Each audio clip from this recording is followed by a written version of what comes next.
বন্ধুরা, আজকের ভিডিওতে একটি তথ্য দেব যেখানে রাজ্যে প্রাথমিক বিদ্যালয় দিনের পর দিন বন্ধ হয়ে যাচ্ছে। হ্যাঁ বন্ধুরা, রাজ্যে প্রায় 7,018টি বিদ্যালয় এখন পর্যন্ত বন্ধ হয়ে গেছে, প্রাথমিক বিদ্যালয়। আর এই প্রাথমিক বিদ্যালয় বন্ধ হয়ে যাওয়ার ফলে স্বভাবতই শিক্ষক নিয়োগও কম হবে এবং যে সমস্ত যোগ্য প্রার্থীরা দিনের পর দিন প্রস্তুতি নিয়ে যাচ্ছেন তাদের কিন্তু একটি ভয়ঙ্কর দিন আগামীতে আসতে পারে, এরকমই কিন্তু একটি তথ্য উঠে আসে।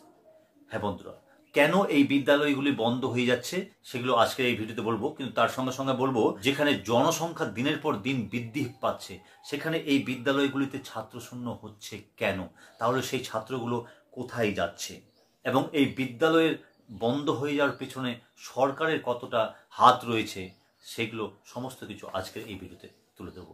তাই ভিডিওটিকে শেষ পর্যন্ত দেখার অনুরোধ রইল এবং আপনাদের যে বিভিন্ন গ্রুপ রয়েছে অবশ্যই ভিডিওটিকে শেয়ার করে দেওয়ার অনুরোধ রইল। তাহলে চলুন সরাসরি চলে আসি আজকের মূল প্রসঙ্গে। বন্ধুরা, একটি পরিসংখ্যানে দেখা গেছে যে 2012 সালে আমাদের রাজ্যে মোট প্রাথমিক বিদ্যালয় ছিল 74,717টি। আর ঠিক তার 10 বছর পর যখন সেই পরিসংখ্যান পুনরায় করা হয় তখন 2022 সালে দেখা যায় রাজ্যে প্রাথমিক বিদ্যালয়ের সংখ্যা 67,699টি। তাহলে বুঝতেই পারছেন যে এই 10 বছরে কিন্তু 7,018টি বিদ্যালয় বন্ধ হয়ে গেছে, প্রাথমিক বিদ্যালয়। আর এটা সত্যি খুবই উদ্বেগের, কারণ এই বিদ্যালয় বন্ধ হয়ে যাওয়ার ফলে বিদ্যালয়গুলিতে শিক্ষক আর নিয়োগ হবে না, ফলে শিক্ষকের পদ কিন্তু অনেকটাই ক্লোজড হয়ে যাচ্ছে। এখন প্রশ্ন হলো, এই বিদ্যালয়গুলি বন্ধ হয়ে যাচ্ছে কেন? এই বিদ্যালয় বন্ধ হয়ে যাওয়ার পেছনে প্রধান যে কারণ সেটা হচ্ছে ছাত্রছাত্রী শূন্য।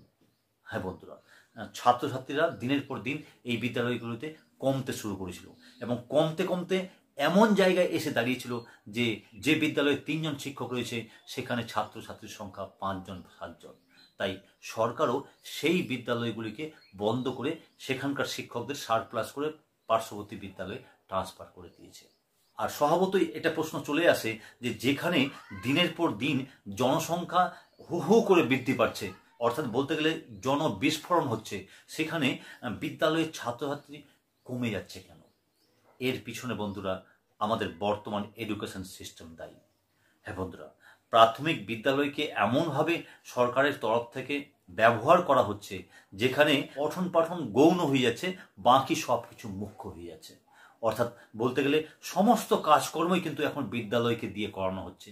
যেমন পঞ্চায়েতের কাজকর্ম, চাল দেওয়া, ডাল দেওয়া, ওষুধ দেওয়া, ভ্যাকসিন দেওয়া, তার সঙ্গে সঙ্গে ভোটের কাজকর্ম করানো হচ্ছে শিক্ষকদের দিয়ে, এবং কি আরও এর বাইরেও অনেক কিছু কাজ হচ্ছে বিদ্যালয়গুলিতে, যার ফলে প্রধান বিষয় বিদ্যালয় তৈরির যে মুখ্য উদ্দেশ্য শিক্ষাদান করা, সেই উদ্দেশ্যটাই ব্যাহত হচ্ছে। হ্যাঁ বন্ধুরা, আর এর ফলে ছাত্রছাত্রীরা কি করছে? প্রাইভেট স্কুল অর্থাৎ নার্সারি স্কুল মুখী হচ্ছে, ফলে বিদ্যালয়ের ছাত্রছাত্রী শূন্য হয়ে যাচ্ছে।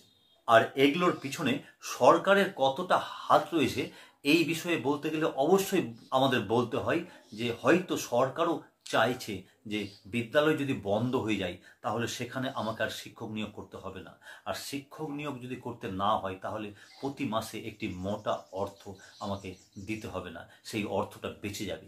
আর সেই অর্থ বেঁচে গেলে আমি বিভিন্ন প্রকল্পে বা বিভিন্ন খাতে ব্যবহার করতে পারবো।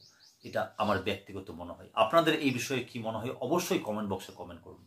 এবং এই সমস্যা থেকে উদ্ধারের জন্য কি রাস্তা অবলম্বন করা উচিত আমাদের, অবশ্যই আপনাদের সুচিন্তিত মতামত কমেন্ট বক্সে কমেন্ট করুন। দেখা হচ্ছে পরবর্তী ভিডিওতে, ততক্ষণের জন্য সকলে ভালো থাকুন ও সুস্থ থাকুন। ধন্যবাদ।